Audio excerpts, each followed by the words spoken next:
Hi friends, happy new year. तो बताओ कैसे सेलिब्रेट किया न्यू ईयर। भैया हमने तो बाहर खाना खाया और फिर सब मिलके हमने मूवी देखी। मेरे को नींद आ गई, मैंने तो पूरी देखी नहीं, मैंने शुरू की देखी और एंडिंग ही देखी बस।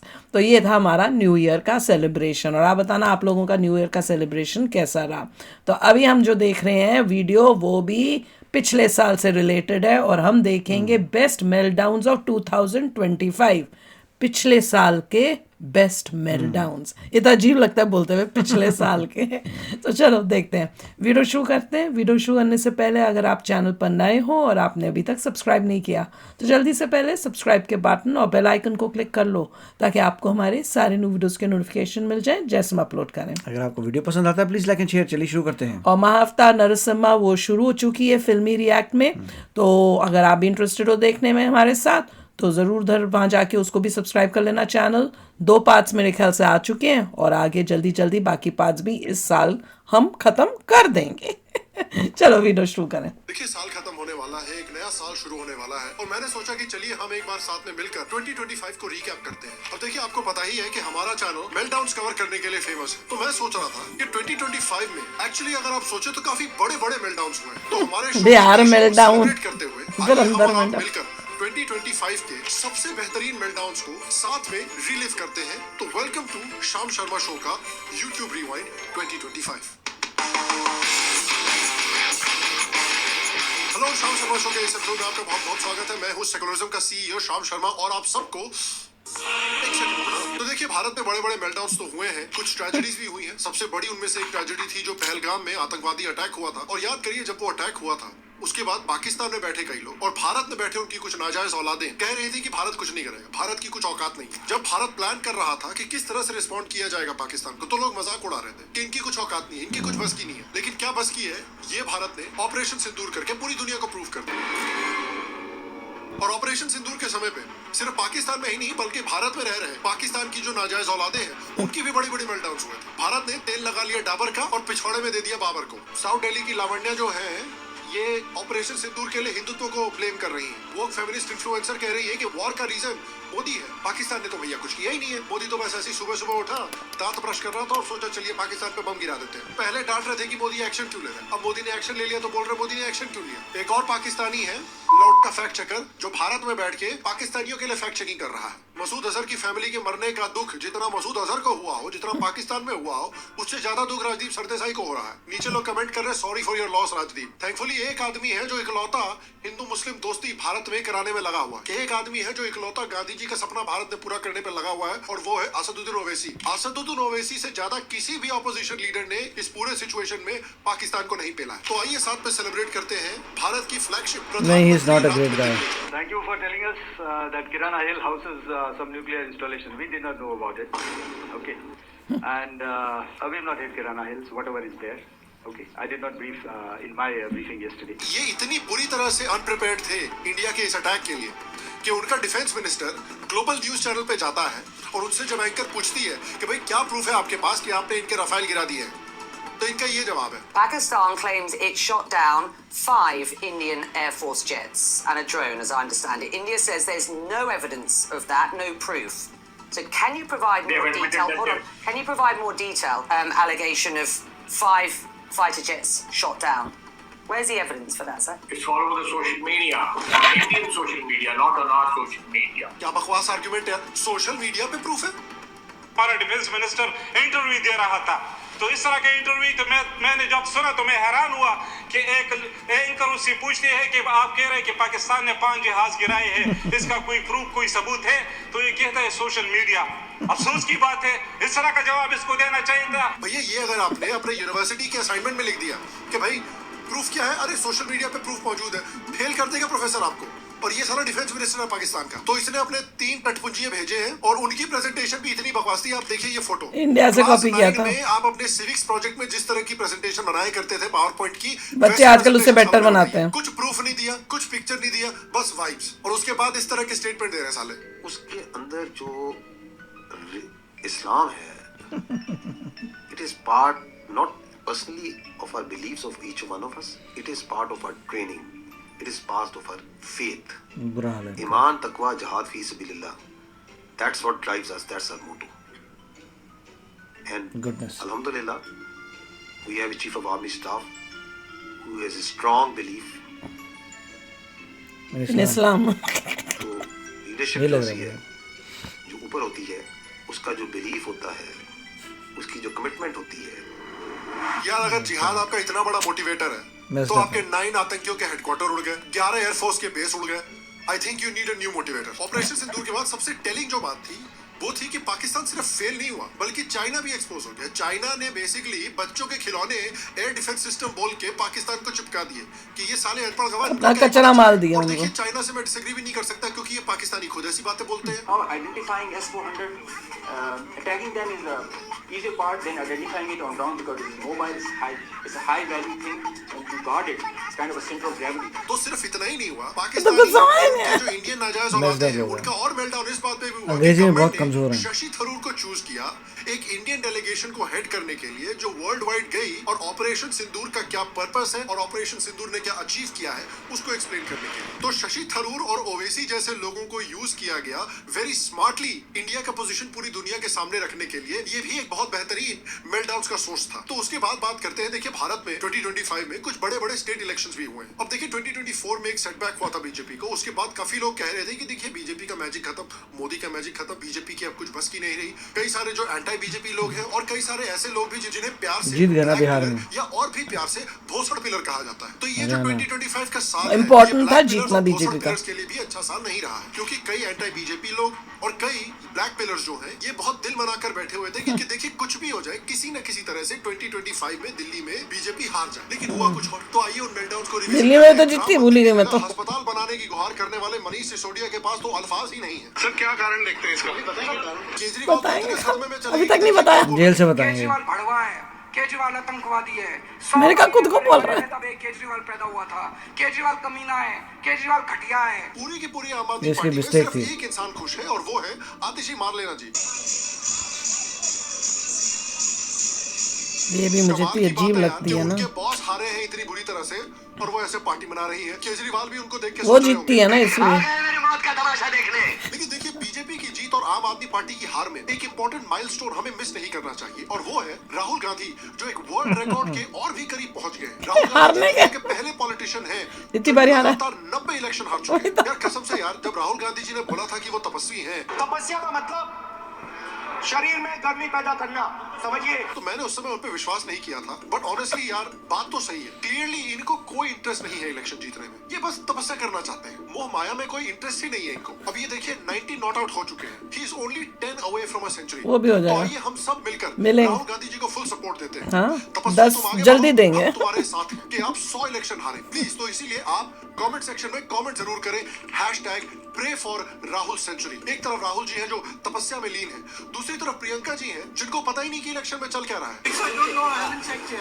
क्या फैमिली है यार, इतना इंपॉर्टेंट इलेक्शन है कांग्रेस पार्टी के लिए और वो रिजल्ट को फॉलो भी नहीं कर रही है। और ये है टॉप लीडर कांग्रेस पार्टी। उसके बाद एक इसके और बड़ा बेटे की इलेक्शन शादी हुई, है, एंगेजमेंट कुछ हुई है अभी। कई जो एंटी बीजेपी लोग हैं और कई जो ब्लैक कहीं मैं पढ़ रही थी न्यूज़ में। भाई हम हिंदुत्व को सपोर्ट करते हैं, हमें इंडियन सिविलाइजेशन की बड़ी चिंता है, लेकिन 24 घंटे उसी पार्टी को गालियां देते रहते हैं जो एक इकलौती पार्टी है जो शायद हिंदुओं के लिए कुछ कर रही है। वो भी बड़ी प्रार्थना कर रहे हैं हिंदुओं के लिए नहीं, खाली देश के लिए कर रही है। हार जाए तो हम बैठ के कुछ गालियां देके देखिए हिंदुओं के लिए इन्होंने कुछ किया नहीं और हिंदुओं ने हरा दिया इनको। और जय वीरू बन के राहुल और तेजस्वी भी साथ में कैंपेन कर रहे थे, लेकिन उसका रिजल्ट भी क्या हुआ बुरी ये तरह हम से। जानते हैं। तेजस्वी जी ने ऑलरेडी एक्सीडेंटली स्पॉइलर दे दिया था। इस बार तो क्लीन स्वीप हम लोग हो रहे हैं। हो गए तुम क्लीन स्वीप। इंग्लिश नहीं आता ना, अनपढ़ है। जानते हैं नेहरू जी का बर्थडे है। नेहरू जी के बर्थडे पे देखिए कांग्रेस ने ऐसा तोहफा दिया उनको। बर्थडे के दिन क्या देखना। And as you all know ये रिजल्ट इसलिए आया है क्योंकि बिहार में इतनी शिद्दत से बीजेपी के स्टार कैंपेनर काम कर रहे थे। आप ये मुझे बताओ, एक बात समझाओ, ये जो चील है यहाँ क्यों उड़ रहे हैं? इसका कारण क्या है? इसका कारण नरेंद्र मोदी है, इसका कारण आरएसएस है, इसका कारण बीजेपी है। पागल है क्या? गठबंधन वाले ही उनको रोस्ट कर रहे हैं ऐसे। राष्ट्रीय राजनीति में 3 फैक्टर हैं जो बीजेपी के लिए काम करते हैं। एक है हिंदुत्व, दूसरा है राष्ट्रवाद और तीसरा सबसे बड़ा फैक्टर नरेंद्र मोदी। एक और है क्या? राहुल गांधी। मीनवाइल प्रशांत किशोर जिनके बारे में इतना हल्ला मचा था कि इन्होंने बदलाव की लहर ला दी है बिहार में, वो आर्यभट्ट बैट की तरह जीरो की खोज करने निकल चुके हैं। और भाई राहुल जी अकेले नहीं थे, राहुल जी के साथ उतनी ही मेहनत बीजेपी को जिताने के लिए तेजस्वी यादव भी कर रहे थे। स्टीव जॉब्स कितने पढ़े लिखे, मार्क जुकरबर्ग कितने पढ़े लिखे, काम किया ना, साम्राज्य बनाया ना। कुछ लोग सोशल ये मीडिया पागल They है। all went to ये तो ड्रॉप आउट थे वो। Ivy Leagues में गए थे, हाँ, वहाँ तो से छोड़ छोड़ा दिया। था। बड़े जो स्टार कैंपेनर है मोदी जी से भी बड़े। He struck again. The game Triple H.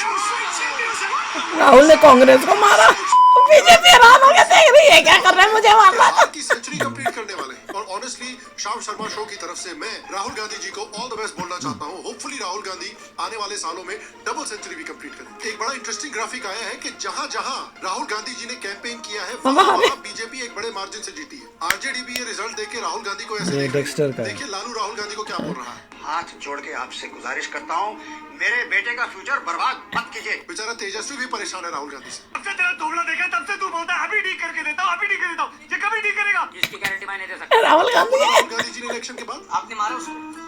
मारा नहीं, मतलब मानेगा है। उसने आपको मारा? यस।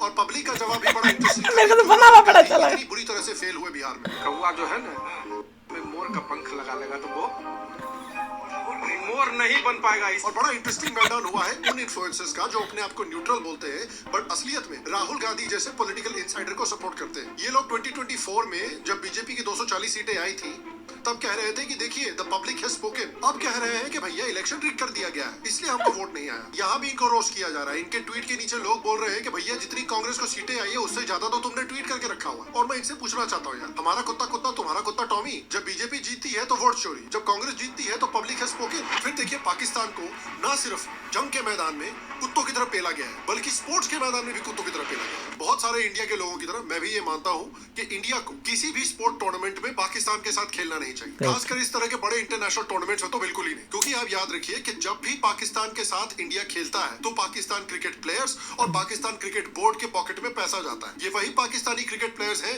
जो गजवाए हिंद के सपने देखते हैं, जो अपने टीवी फोड़ देते हैं अगर उसकी बेटी ने गलती से वो हिंदू वर्दी की वीडियो देख ली टीवी पर, जो पूरे के पूरे भारत को इस्लाम में कन्वर्ट करना चाहते हैं, भैंस के अंडे इंजमाम उल हक जैसे। तो उनके साथ हमको खेलना ही नहीं चाहिए। तो उसके लिए गवर्नमेंट को देना चाहते हैं प्लीज कमेंट सेक्शन में दे दें। हमारे प्लेयर्स को मैं गरियाना नहीं चाहता क्योंकि भैया वो तो एम्प्लॉइज है और हमारे प्लेयर्स का काम है कि भाई जो ओपोनेंट उनके सामने रखा जाएगा उनके साथ उनको खेलना है। और हमारे प्लेयर्स ने कम से कम देश का सर ऊंचा करके रखा हुआ था। क्योंकि याद रखिए चैंपियंस ट्रॉफी जो है ये पाकिस्तान ने होस्ट किया था। पाकिस्तान ने कर्जे पे कर्जा लेके स्टेडियम्स को रीडेवलप किए थे, खूब पैसा लगाया था, लेकिन उनको इसका कुछ फायदा ही नहीं हुआ क्योंकि चैंपियंस ट्रॉफी जीत ली इंडिया ने और वो पाकिस्तान गई नहीं, जाने से ही मना कर दिया। सीरीज शुरू होने के पहले भी पाकिस्तान की बेइज्जती शुरू हो गई थी। चैंपियंस ट्रॉफी स्टार्ट होने के पहले पाकिस्तान के स्टेडियम्स का कंस्ट्रक्शन और रेनोवेशन का काफी बुरा हाल चल रहा था। तीनों स्टेडियम जो है बड़े पाकिस्तान के वो सीरीज शुरू होने के आसपास पूरी तरह से तैयार भी नहीं थे। आईसीसी की जो इंस्पेक्शन हुई उसमें आईसीसी ने कहा कि भैया अभी बहुत काम बचा है। इसके बाद इंडिया का हैमर ब्लो आया।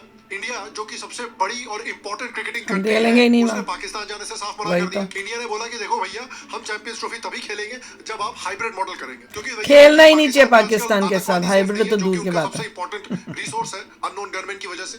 तो भैया प्लेयर्स कैसे सेफ रहेंगे? पहले तो इनिशियली पाकिस्तान ने बहुत अकड़ दिखाई कि भैया हम हाइब्रिड मॉडल बिल्कुल भी मानेंगे नहीं, पता। चेयरमैन मोहसिन नकवी ने कहा कि पाकिस्तान पूरा टूर्नामेंट हमारे देश में ही खेला जाएगा। लेकिन फिर कहा होता है कि beggars cannot be choosers। तो भिखारिस्तान अल्टीमेटली करेगा क्या? शहबाज ने खुद ही बोला है, शहबाज शरीफ ने। और हाइब्रिड मॉडल एक्सेप्ट करना पड़ा और अब इंडिया के हाथों अपने ही होम टूर्नामेंट से कंगालिस्तान बाहर हो गया है और पाकिस्तान जो होस्ट देश था वो खुद ही फर्स्ट राउंड में बाहर हो गया और इंडिया ने भी पहला उनको फिर जबरदस्ती। उसके बाद तो पाकिस्तानी क्रिकेटर्स को इंडिया छोड़िए पाकिस्तानियों से ही ज्यादा गालियां पड़ रही है और सोशल मीडिया पे पाकिस्तानियों के बड़े इंटरेस्टिंग रिएक्शन चल रहे हैं। आइए जरा उनको भी देखते हैं। एक मैडम कहती है इमरान खान को रिलीज करो, इन 11 लोगों को सालों को अरेस्ट करो। Rizwan should stop playing cricket, Babar should stick to making ad, Shaheen and Rauf should only play leagues because that is all they can do. Imam should be sent to some zoo. Naseem and Agha should join modeling and send the remaining players to jail. Host out of the tournament 5 days into the game. यही है Pakistan cricket की औकात। इन्हीं के लोग बोल रहे हैं। Shits. We need some Ghazwai Hind level bowling to defend this misery. बातें करोड़ों की और टीम लौड़ों की। अल्लाह ताला हम सबको नए सुवाले सेहतमंद और क्रिकेट में अनइंटरेस्टेड औलादे अता फरमाए ताकि ये जनरेशनल ट्रॉमा इसी जनरेशन के साथ खत्म हो जाए। अनइंटरेस्टेड क्रिकेट वाले बच्चे में यहाँ होता तो इंडिया की टीम तो सेफ होती लेकिन मैं अपनी टीम को उड़ा देता। और कुछ पाकिस्तानियों से कुछ ऑनेस्टी भी हम देख रहे हैं। कहते हैं कि as Pakistanis we should collectively apologise for ever comparing Babar to Kohli. तौबा तौबा, ये तो गिल के करीब भी नहीं है। अब मुझे पता नहीं कि कंगाल के नीचे भी क्या लेवल आता है, बट उस लेवल पर पाकिस्तान क्रिकेट बोर्ड पाकिस्तान आता है। 2025 में आता है एशिया कप। एशिया कप में भी भारत ने पाकिस्तान को चैंपियंस ट्रॉफी से भी ज्यादा बुरी तरीके से पेला। चैंपियंस ट्रॉफी में पाकिस्तान होस्ट था, इसलिए थोड़ा सा लिहाज कर लिया गया, थोड़ा सा डिस्काउंट मिल गया, लेकिन सारा डिस्काउंट एशिया कप पे हटा दिया गया। और ये वही सीरीज थी, याद रखिए, जिसमें मोहसिन नकवी ट्रॉफी चुरा के भाग गया था। तो उन मेलडाउन्स को भी एंजॉय करते हैं। इनका नया बाप बोल रहे हैं तुमको लोग। अरे बाबा तो अभी रहोगे, मैं तो उनका चाचा हूँ, तिलक चाचा। अरे सिर्फ की 50 करा दी इन लोगों ने। 50 करा दी? अरे सिर्फ की 50 करा दी? अरे बॉलर है वो, ये मत भूलो मेरे मारे हुए 2 छक्के अभी तक नहीं भूला था। अब तुम लोगों ने नया ट्रॉमा दे दिया उसको। अब आप तो थे नहीं इनको मारने के लिए, तो जिम्मेदारी मैंने उठा ली। पूछिए पाकिस्तान जाके क्या मुंह दिखाएंगे? हाँ, क्या मुंह दिखाएंगे? ये मुंह दिखाने लायक पहले भी नहीं थे। भारतीय फैंस जीतने का इंतजार कर रहे थे। ऊपर से कप जीतने के बाद इंडियन टीम ट्रॉफी लेने के लिए स्टेज पे नहीं गई और ना ही कोई मेडल एक्सेप्ट किया, क्योंकि वहाँ पीसीबी का प्रेसिडेंट मोहसिन नकवी प्रेजेंट था। ये देख के मोहसिन नकवी को बहुत इंसल्ट हुआ, लेकिन वो अंदर ही अंदर खुश भी हो रहा होगा कि चलिए अब आसिम मुनीर सिर्फ पैर में गोली मारेगा, जैसे इमरान खान को मारी थी। अगर हमारे हाथों इंडियन टीम को ट्रॉफी और मेडल देते हुए दिख जाते तो पता नहीं, शायद गायब ही कर दिया जाता हमको। मैच के बाद मोहसिन स्टेज पे खड़ा रहा और इंडियन टीम अपना ग्राउंड पे चिल्लाच करती रही, कोई स्टेज पे नहीं गया उसको ग्रीट करने के लिए। ये ऐसे बैठे रहते हैं ये लोग। जिसका कारण कई लोग कह रहे हैं कि देखिए इंडियन टीम ऐसे होना चाहिए। उनमें से बहुत सारे ऐसे लोग हैं जो एक्सपेंसिव वॉचेस पहनते हैं। कहीं मोहसिन ट्रॉफी देने के बहाने घड़ी लेके भाग जाते हैं। और इस ट्वीट को देखकर पाकिस्तानियों की बहुत जली, बोलने लगे कि भाई क्रिकेट जेंटलमैन्स गेम हुआ करता था, जेंटलमैन्स गेम, देश पहले हमारा, वो खो गया है इंडिया की वजह से। तो हो देखिए जाएगा। फॉर्मल जवाब इन लोगों को, तुम तमाशे क्या करते हो, वही दिखाना नहीं। वो कैसे, ओ ये कुछ आ रही है नहीं, और देखिए मेलडाउन्स को ये तो ऐसे कोई मीम दिखाया ना। मैं कह रही थी ये बता रहे हैं जेंटलमैन्स गेम है, फलाना है। तुम लोग क्या तमाशे करते हो जब तुम क्रिकेट खेल रहे होते हो? कैसे उसके अंदर रिलीजन लेके आते हो? वो जेंटल्स के तब जेंटलमैन्स गेम नहीं होती, ये बोलना चाहिए। हाँ, वो रिलीजियस गेम बना देते हैं उसको। को रिविजिट करने का वीडियो खत्म ही नहीं हो सकता जब तक हम इस साल के पोटेंशियली सबसे बड़े मेलडाउन की बात करें, जो है धुरंधर फिल्म से रिलेटेड। ये तो मजेदार था। धुरंधर फिल्म ने सुलगाई नहीं। In the middle of recreating the इसमें तो इसको 2011 terror attacks in Mumbai, Aditya Dhar makes the bizarre choice of ये cutting क्या वो to रफ्फा real डफ्फा audio recordings that were recorded between Arfa terrorists and their handlers on the day. ये तो वो वाली जो मीम थी उसका नया वर्जन है कि भाई क्रिमिनल तो काम करेगा ही, तुम्हें उस क्राइम को रिपोर्ट करने की क्या जरूरत है। उसके बाद एक और मूवी क्रिटिक आती है, कहती है कि ये मूवी तो पाकिस्तान से इतना ऑब्सेस्ड है कि लगता है कि इस मूवी को पाकिस्तान के ऊपर क्रश है। पहली बात तो मैडम, इस फिल्म की स्टोरी है कि पाकिस्तान का हाथ इतनी पूरी तरीके से इंडिया में हुए आतंकी अटैक्स में लगा हुआ है। तो जब स्टोरी ही इस पर बेस्ड है तो इसमें पाकिस्तान को नहीं दिखाएंगे तो और किसको दिखाएंगे? इसको दिखाओ ना, उसको चाहती मेरे को दिखाओ। बड़ी फेमस फिल्म आई थी जिसका नाम था गांधी, उसमें गांधी जी को इतना क्यों दिखाया गया? लगता है ये जो क्रिटिक मैडम है ये सोच रही थी कि गांधी फिल्म में सारी कहानी माउंटबेटन की वाइफ के ऊपर होगी। होप कर रही थी कि हमको माउंटबेटन की वाइफ के बारे में अच्छे से जानने को मिलेगा। टेंशन मत लीजिए मैडम, वो काम नेहरू जी ऑलरेडी कर चुके हैं। बाय द वे, ये मैडम कह रही है कि धुरंधर पाकिस्तान से इतना ऑब्सेस्ड है कि उसको एक क्रश है पाकिस्तान के ऊपर। अगर हम इस लॉजिक को फॉलो करें तो जो एक ऑस्कर विनिंग फिल्म है जिसका नाम है शिंडलर्स लिस्ट, जिसमें दिखाया गया था कि नाजियों ने कितना अत्याचार किया है यहूदियों के ऊपर वर्ल्ड वॉर 2 के दौरान, क्या उस फिल्म को भी नाजियों के ऊपर क्रश था? क्या आप ये कहने की कोशिश पागल है यार? पूरी मूवी अनपढ़ गवार लोग रिवॉल्व करती है कि यूट्यूब पाकिस्तान पे किस बैठ तरह गए। से आतंकी अटैक्स को प्लान करके ऑर्केस्ट्रेट करता है भारत में और किस तरह इंडिया ने उस पे रिस्पांस करना शुरू किया है। तो अगर फिल्म की मूवी ही ये है तो आदित्य धर को क्या दिखाना चाहिए? सियरा लियोन दिखाना चाहिए? उसके बाद द वायर करके एक मैगजीन है जो कहती है कि भाई पठान फिल्म में जो स्पाई की स्टोरी दिखाई गई थी उससे तो प्यार फैलाया जा रहा था, धुरंधर जो है वो नफरत फैला रहा था। देखिए यार, झूठी चीजों से तभी तो मुझे इतना गुस्सा है। और लोग सोचते हैं कि रिलीजन बेस्ड होके हम बोलते हैं जी शाहरुख खान को। No, that movie was wrong and it is highly. मेरे को इस बात का दुख हुआ कि शाहरुख खान जैसा एक एक्टर जिसको कितना प्यार मिला इंडिया से, वो इस मूवी को मानने को तैयार हो गया। वो दीपिका पादुकोण पैसों के लिए उस टाइप का ISI एजेंट बन के इस मूवी में, दोनों में से कोई खड़ा नहीं हुआ कि हम अपनी नेक्स्ट जनरेशन को गलत चीजें नहीं बताएंगे। हमारा दुश्मन पाकिस्तान है, हम उसको कैसे दोस्त दिखा सकते हैं, पर कोई नहीं खड़ा हुआ पैसों के लिए। और अपने उससे पता चलता है वो सब लोग जो हैं उस लेवल पे पहुंच चुके हैं, उनके लिए रिलीजन फर्स्ट है, उसके बाद कंट्री आती है। तो बात ये हो रही है, too strong now. इसीलिए क्या गलत इन्फॉर्मेशन दे रहे हैं, क्या में जब चीजें आगे बढ़े तो देश फर्स्ट था। हाँ, अब उनके रिलीजन जब ये शुरू में आया था शाहरुख खान, तो ये कितना मतलब टोटली डिफरेंट ग्राउंड अर्थ के साथ जुड़ा हुआ, और वो दिखाना जिस तरह से हर बारी नमस्ते करके मिलना सब करना, और वो धीरे धीरे उसने अपना, अब जैसे जैसे टॉप पे जाता रहा उसने रिलीजियस चीजें ज्यादा दिखानी शुरू कर दी। अपने